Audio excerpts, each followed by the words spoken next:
साथियों नमस्कार, मैं केपी सर पुनः आपके सामने हाजिर हूँ ज्ञान कड्डा यूट्यूब चैनल पे। साथियों पिछले वीडियो में मैंने आपको सारे राष्ट्रपति एक साथ याद करवाए थे।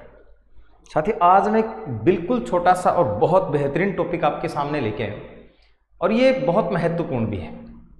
अभी देखिए राजस्थान पुलिस का एग्ज़ाम फिक्स हो गया, तो सारा सिलेबस तो मेरे ख्याल से एक एक टॉपिक हर दिन पढ़ाना लेंथी होता है, तो कोशिश मैं ये कर रहा हूँ कि आपको मोस्ट टॉपिक दूँ। उसके बाद आप कमेंट बॉक्स में मुझे बता सकते हैं कि कौन सा टॉपिक और हमें लेना है, क्योंकि जो महत्वपूर्ण है अभी देखिए सब कुछ हम साथ लेके चलेंगे तो पूरा हो नहीं पाएगा, तो हम वो टॉपिक वहाँ से लें, ज़्यादा से ज़्यादा कोशिश करें। उसके बाद अपने पास टाइम है तो फिर अपन बाकी चीज़ें भी ले सकते हैं, ताकि वहाँ से जहाँ से सवाल ज़्यादा उठाए जाते हैं।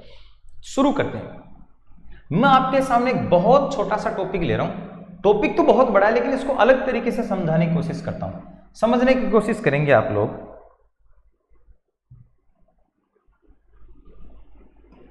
देखिएगा, एक टॉपिक है प्रधानमंत्री व मंत्री परिषद।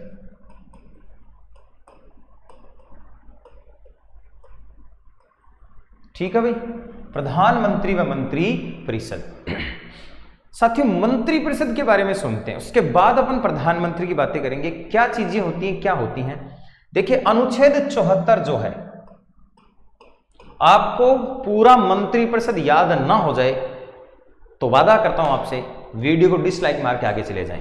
पूरा मंत्री परिषद क्या होता है, क्यों होता है, यही नाम क्यों दिए गए हैं, गारंटी के साथ कह रहा हूं, मैं केपी आपसे वादा कर रहा हूं कि आपको याद हो जाएगा, 101% आपको याद हो जाएगा। सुनिएगा, अनुच्छेद 74 क्या कह रहा है। हमने राष्ट्रपति पढ़ा था और राष्ट्रपति में मैंने अनुच्छेद आपको याद करवाए थे, निश्चित रूप से आपको याद हुए, आपने मुझे बताया था, इसके लिए आप सबका धन्यवाद। आप मुझे सुन रहे हैं इसके लिए भी आपका धन्यवाद। दोस्तों आपने मुझे बताया था कि सर अनुच्छेद याद हो गए, राष्ट्रपति के नाम याद हो गए, वैसे ही आज मैं आपको मंत्रिपरिषद और प्रधानमंत्री की बहुत सारी बातें याद करवा दूंगा, वादा है मेरा, बस आप मेरे साथ बने रहिए। सुनिएगा, अनुच्छेद 53 राष्ट्रपति के अनुच्छेद में कहा था कि राष्ट्रपति में संघ की सारी शक्तियां होती हैं। संघ की सभी शक्तियों का इस्तेमाल राष्ट्रपति, संघीय कार्यपालिका की शक्तियों का इस्तेमाल राष्ट्रपति करता है, या तो खुद या अपने अधीनस्थ पदाधिकारियों के माध्यम से। और वो अधीनस्थ पदाधिकारी कौन है? मंत्री परिषद। आपको बताया था मैंने, याद अगर आपको हो तो वीडियो दोबारा सुन लीजिए।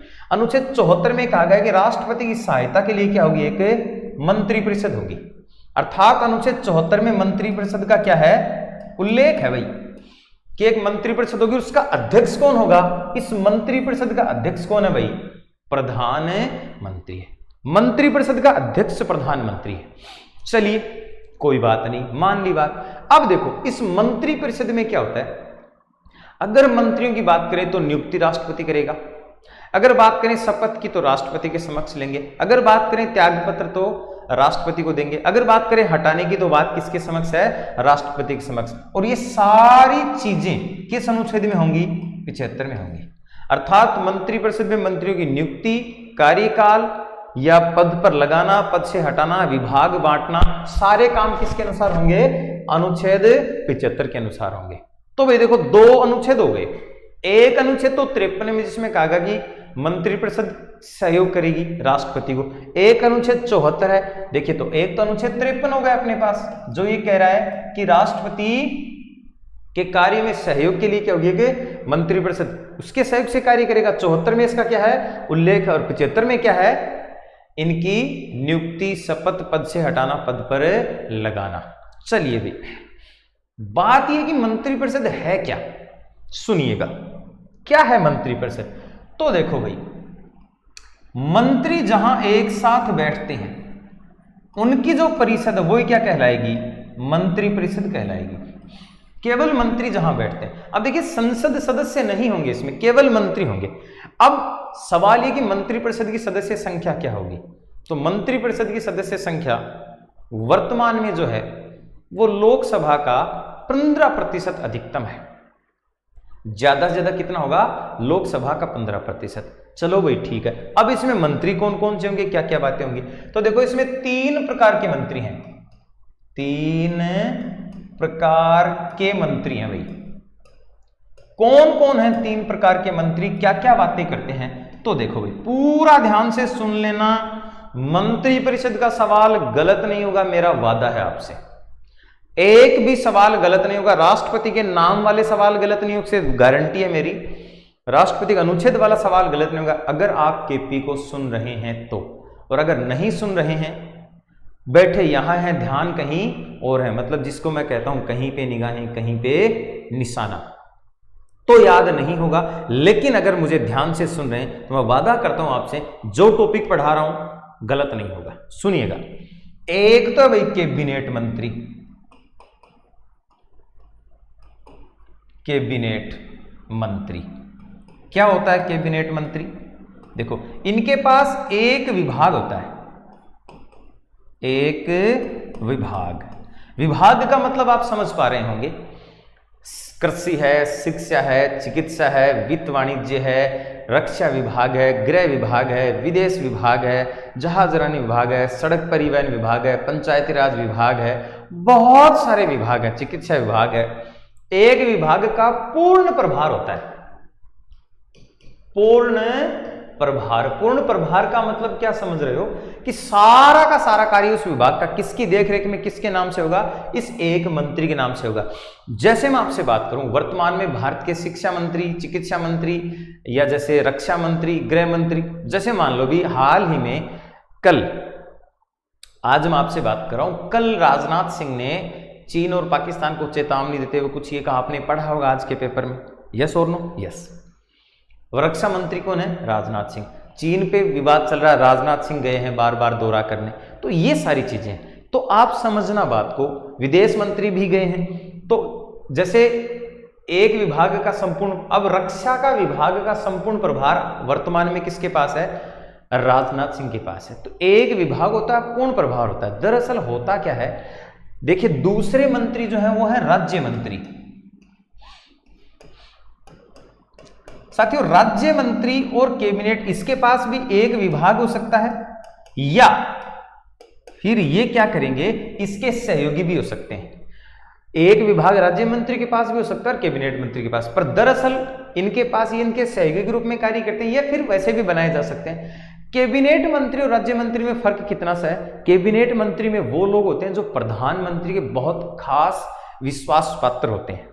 दूसरा, इनको बहुत महत्वपूर्ण विभाग दिए जाते हैं। जैसे महत्वपूर्ण विभागों में गृह विभाग माना जाता है, वित्त विभाग माना जाता है, शिक्षा विभाग माना जाता है, रक्षा विभाग माना जाता है, विदेश विभाग माना जाता है, वित्त वगैरह ये माने जाते हैं। ये बहुत महत्वपूर्ण, चिकित्सा विभाग, ये महत्वपूर्ण विभाग माने जाते हैं। तो ये प्रधानमंत्री के विश्वास पात्र होते हैं और प्रधानमंत्री के साथ बैठते हैं। इतना समझ लो कि मंत्रिपरिषद की जब भी बैठक आयोजित होती है ना, तो उस बैठक की अध्यक्षता हमेशा प्रधानमंत्री करता है, और उस बैठक में हमेशा जो साथ रहते हैं वो कौन होते हैं? कैबिनेट मंत्री, राज्य मंत्री, या तीसरे जो अपने पास है उप मंत्री। इनको बैठक में बुलाया भी जा सकता है और नहीं भी बुलाया जा सकता। इनके पास कोई विभाग नहीं होता, कोई विभाग नहीं होता। ये केवल और केवल दोनों के सहयोगी के रूप में कार्य करते हैं। आप देख लीजिए इनको, थोड़ा सा मैं एक बार साइड में हो जाता हूं, थोड़ा सा कोशिश करना देखने की। मंत्रिपरिषद में कितने प्रकार के मंत्री हैं? पहले तो 3 सवाल क्या क्या है। मंत्रिपरिषद का उल्लेख किस अनुच्छेद में है? 74 में। मंत्रियों की नियुक्ति, पद, कार्यकाल हटाना वगैरह किस में है? 75 में। और राष्ट्रपति किसकी सहायता से कार्य करेगा, ये बात कहां है? अनुच्छेद 53 में। पिछली स्लाइड में आप देख सकते हैं 53 में इसका उल्लेख राष्ट्रपति के सहयोग के लिए है, 74 और 75। इनकी नियुक्ति, कार्यकाल, योग्यता सब बातें कौन करेगा? राष्ट्रपति करेगा। अब सुनिएगा, तो 3 मंत्री हैं भाई अपने पास। कैबिनेट मंत्री, एक विभाग का संपूर्ण प्रभार होता है, हमेशा कैबिनेट बैठकों की अध्यक्षता करता है, प्रधानमंत्री के विश्वास पात्र होते हैं। राज्य मंत्री एक विभाग या कैबिनेट के सहयोगी हो सकते हैं, लेकिन जरूरी नहीं कि हर बार कैबिनेट मंत्रियों के साथ बैठक में बैठे। अर्थात मंत्रिपरिषद की बैठक अगर चल रही है तो ये तो आएंगे ही आएंगे, लेकिन राज्य मंत्री और उप मंत्री आए ये कतई आवश्यक नहीं होता। और तीसरा जो है वो है उप मंत्री। इनके पास वास्तविक रूप से कोई विभाग नहीं होता है, दोनों के सहयोगी के रूप में कार्य करते हैं। इसके अलावा एक होता है किचन कैबिनेट। कभी आपने नाम सुना हो तो, किचन कैबिनेट। देखिए साथियों, होता क्या है, मंत्रिपरिषद में बहुत जो खास है, किचन कैबिनेट की बात कर रहा हूं, नॉर्मली ये बात बताई नहीं जाती है पर थोड़ी सी मैं चर्चा कर दूं। कैबिनेट मंत्रियों में भी जो 15-20, ये ज्यादा संख्या नहीं होती है, 5-7 से लेके 15-20 के बीच कितनी भी हो सकती है। देखिए ना तो संख्या का निर्धारण यहां है, ना यहां है और ना ही यहां। संख्या मंत्रिपरिषद की लोकसभा का 15% होगी, बस इससे ज्यादा कुछ नहीं है। कितनी होगी इसमें कैबिनेट कितने होंगे, राज्य मंत्री, ऐसा कुछ नहीं है। तो आप समझना बात को, किचन कैबिनेट क्या होता है। कैबिनेट मंत्रियों में से बहुत खास 10-12 के लगभग, 15-20 के लगभग, 5-7 से लेके जो हमेशा प्रधानमंत्री के नजदीक होते हैं उन्हें किचन कैबिनेट कहा जाता है। कैबिनेट में भी जो खास एक दल बन जाता है वो क्या कहलाता है, किचन कैबिनेट कहलाता है। बहुत महत्वपूर्ण जो निर्णय लेने होते हैं सरकार को चलाने के लिए, देश को चलाने के लिए, वो किसके साथ मिलकर लिए जाते हैं, किचन कैबिनेट के साथ मिलकर लिए जाते हैं।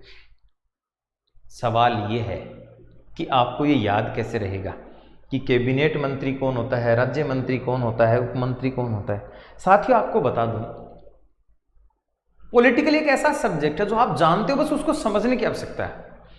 मैं आपको आपके घर से, देखो प्रधानमंत्री बता रहा हूं, सारी चीजें बता रहा हूं, बस आप इसको ध्यान से सुनने की कोशिश करना। कई सारे एग्जाम्पल हैं अपने पास। सपोज करो साथियों, बहुत अच्छा एग्जाम्पल दे रहा हूं, मान लो आपकी शादी हो रही है।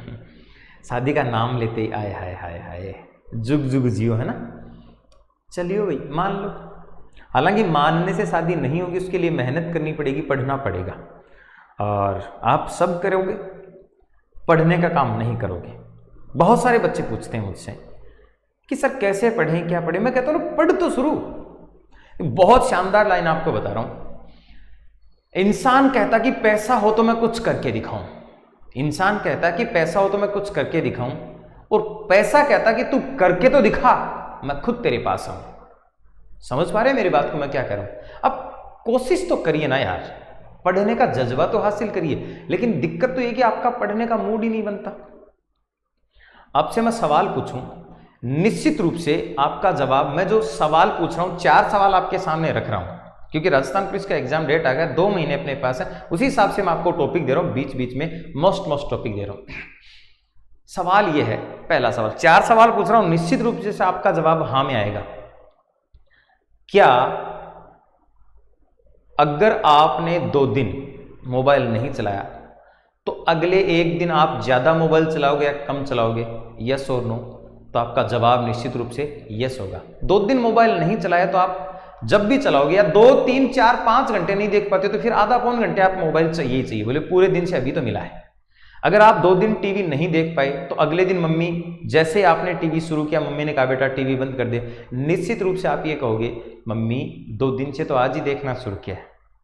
अगर आप किसी कारणवश 1-2 दिन, जैसे मान लो रात को किसी कारणवश सो नहीं पाए, काम कर रहे थे या कुछ और चीजें हो गई, कोई बीमार होगा, कहीं भी चले गए, ट्रेवल में थे, यात्रा में थे, तो मेरे ख्याल से अगले दिन आप सोते हो और घर वालों को कहते हो कि रात की नींद है। घर वाले भी क्या कहते हैं, ठीक है भाई तू रात को सो नहीं पाया था, सो जा। आज आपने मान लो खाना नहीं खा पाए तो शाम को कहते हो जल्दी से खाना खिलाओ, भूख लगी है, यस और नो? मेरे ख्याल से सारे सवालों का जवाब यस ही है। तो अगर आप मोबाइल नहीं चलाते तो उसकी पूर्ति करते हो अगले टाइम जैसे ही मौका मिलता है, टीवी नहीं देखते हो तो उसकी भी पूर्ति करते हो, सो नहीं पाते हो तो नींद लेने की पूर्ति करते हो, खाना नहीं खा पाते हो खाने की पूर्ति करते हो। मेरे दोस्तों आपसे सवाल मेरा यह है, आप में से कभी किसी के साथ ऐसा हुआ कि आप 10 दिन पढ़ नहीं पाए तो अगले 5 दिन आप उस 10 दिन की पढ़ाई की पूर्ति करते हो? अब आपके पास जवाब नहीं है शायद, और जवाब अगर है तो ये पहला सवाल है जिसका नो में जवाब है, बाकी सारे हाँ में थे। जिस भी चीज की कमी हुई अगली बार पूर्ति करेंगे, लेकिन पढ़ाई की तो साला पूर्ति करने का कभी मन में ही नहीं है। जिस दिन तक ये नहीं होगा, जॉब नहीं मिलेगा, लिख लो, स्क्रीनशॉट ले लो मेरी बात का, रिकॉर्ड कर लो इस बात को, रिकॉर्ड तो आपके पास वैसे ही है, समझ पा रहे हो ना? तो आग लगाइए अपने अंदर।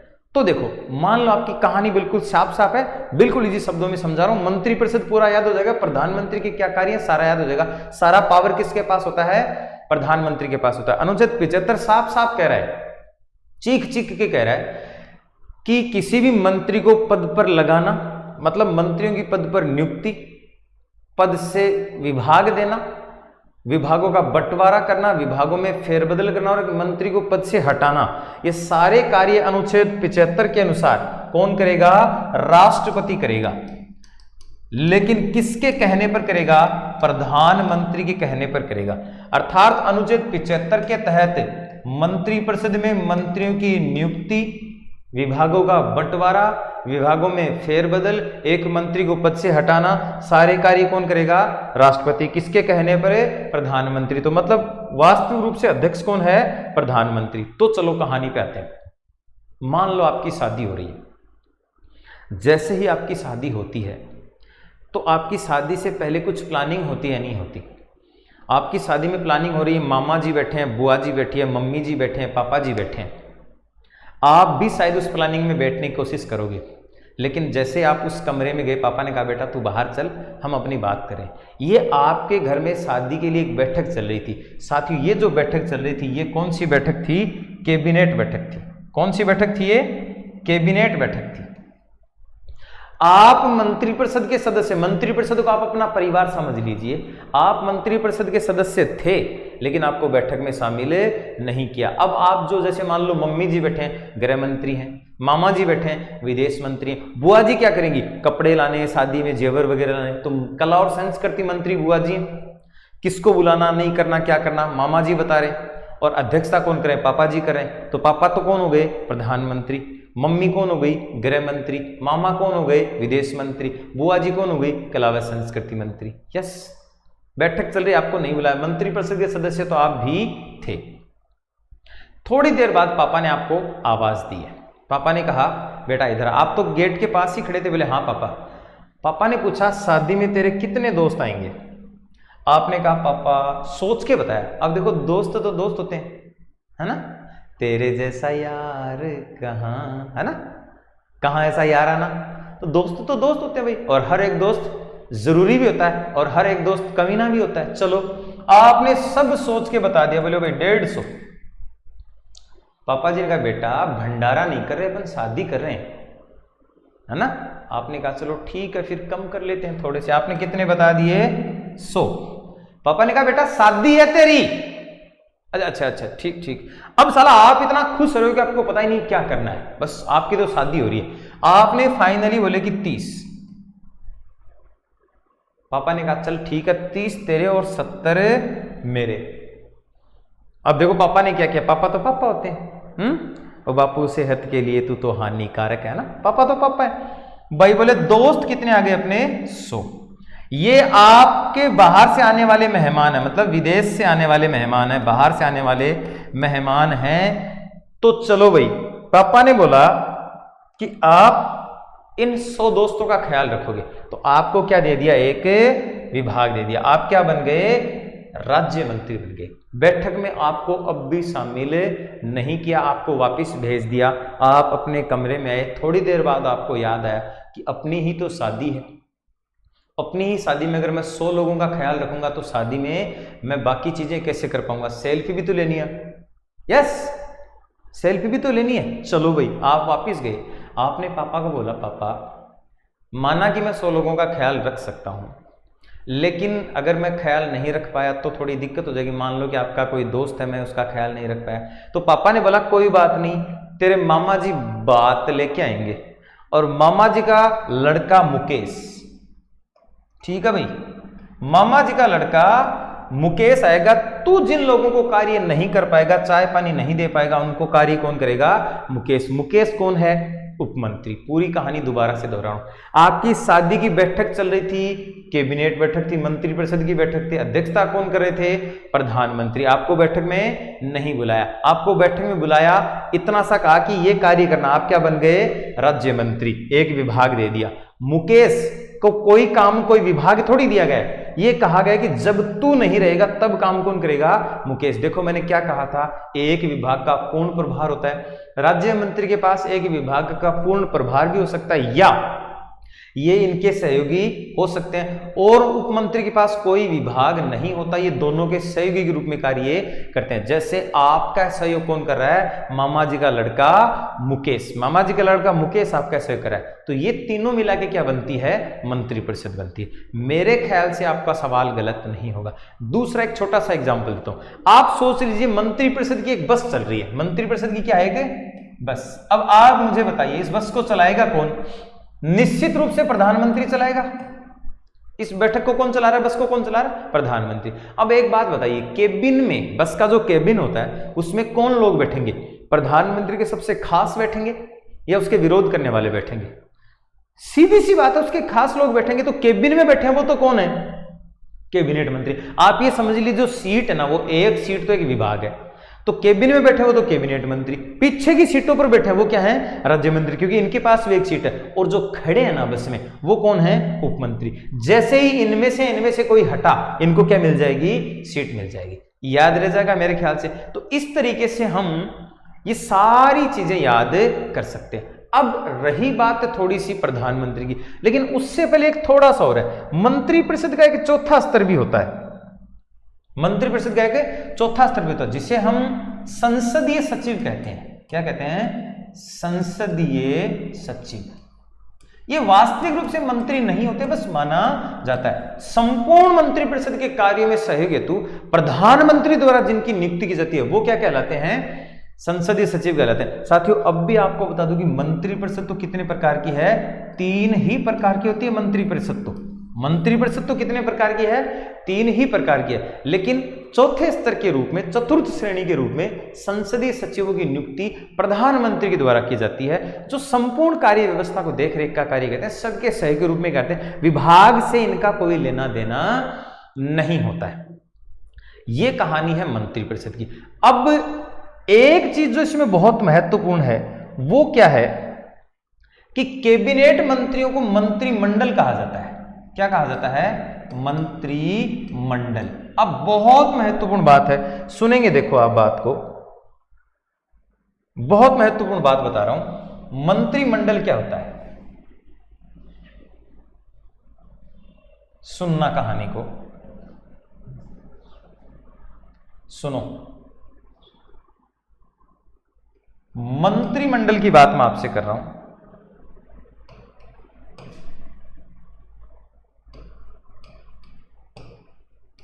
क्या होता है भाई, देखो मंत्रिमंडल, मंत्रिमंडल क्या होता है, कैबिनेट मंत्री जो होते हैं ना उनको ही मंत्रिमंडल कहा जाता है।